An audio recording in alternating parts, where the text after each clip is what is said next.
dalam keadaan sehat walafiat hingga bisa selalu membimbing kita ke jalan yang diridhoi oleh Allah Subhanahu wa taala.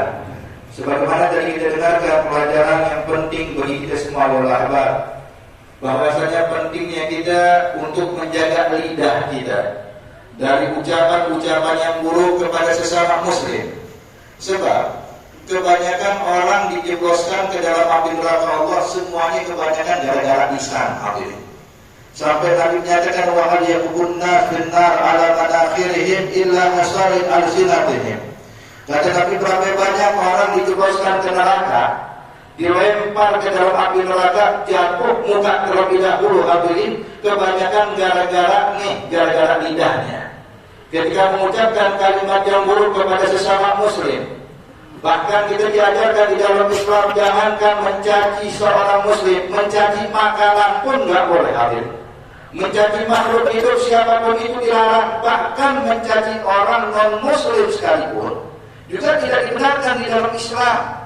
Sampai dalam riwayat hadirat yang dimuliakan Allah Subhanahu wa taala, ketika ada satu orang sahabat menghina daripada orang-orang kafir yang terbunuh di perang Badar, maka saat itu kata Rasulullah, jangan kalian sebutkan kalimat yang buruk kepada mereka, kata Rasulullah, sebab kalimat yang kalian sampaikan gak bakal sampai itu kepada mereka. Dan masalahnya ucapan yang buruk yang kalian sampaikan mengganggu orang yang hidup. Sebab kalau kita mencaci maki orang kafir, anaknya muslim, kita hina bapaknya, hadirin, maka yang terganggu putranya yang muslim. Maka dilarang menghina siapapun. Bahkan kalau terlebih lagi orang Islam, sibabul muslim fusuk, mencaci maki seorang muslim itu fasik. Dan juga bapak, ibu sekalian, mencaci maki itu adalah ajaran jahiliyah, bukan ajaran Islam.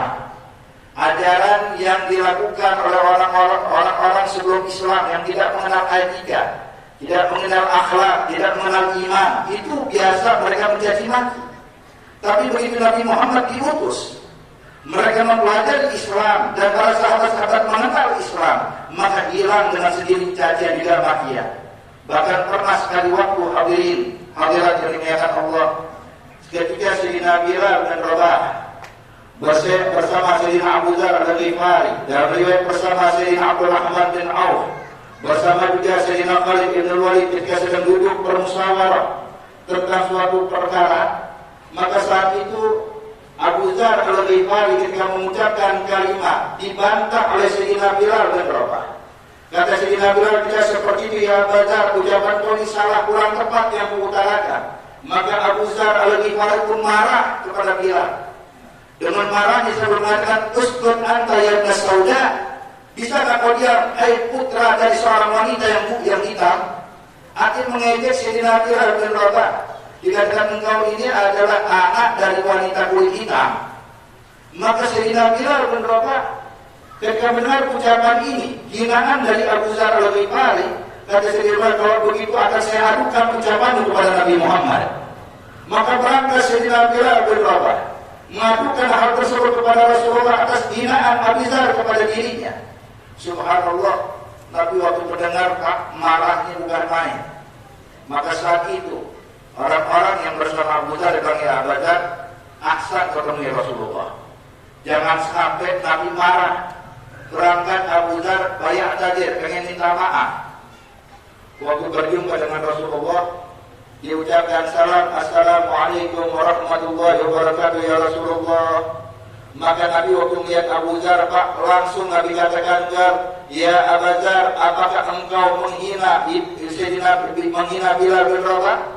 Engkau katakan dia putra dari wanita kulit hitam? Kalau na'am ya Rasulullah, tapi saya datang kemari mau minta maaf.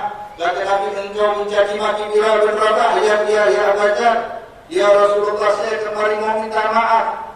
Maka Nabi mengulang-ulang kalimat sampai Sayyidina Abu Dzar al-Ghifari tidak sanggup berdiri sampai jatuh duduk di depan Rasulullah, menangis khawatir akan murka Allah Subhanahu wa taala, melihat bagaimana Rasulullah marahnya ketika Abu Dzar mencaci Sayyidina Bilal.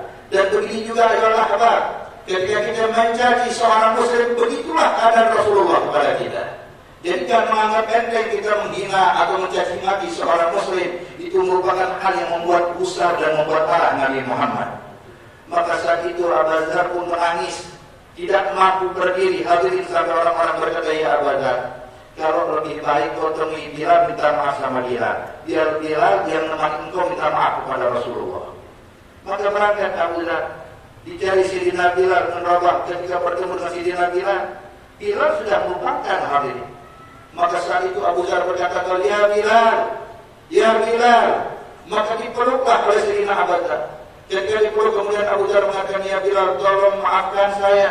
Kata Bilal, kata sama aku kan udah maafkan engkau ya Abu Dzar. Dibilanglah sampai kau letakkan telapak kaki di atas pipiku ya Bilal. Maka Abu Dzar pun berbalik, menempelkan pipinya ke tanah, membiarkan Bilal menempelkan telapak kakinya di pipinya Sidina Abu Dzar. Kata Bilal, lah ya Abu Dzar, aku udah maafkan engkau.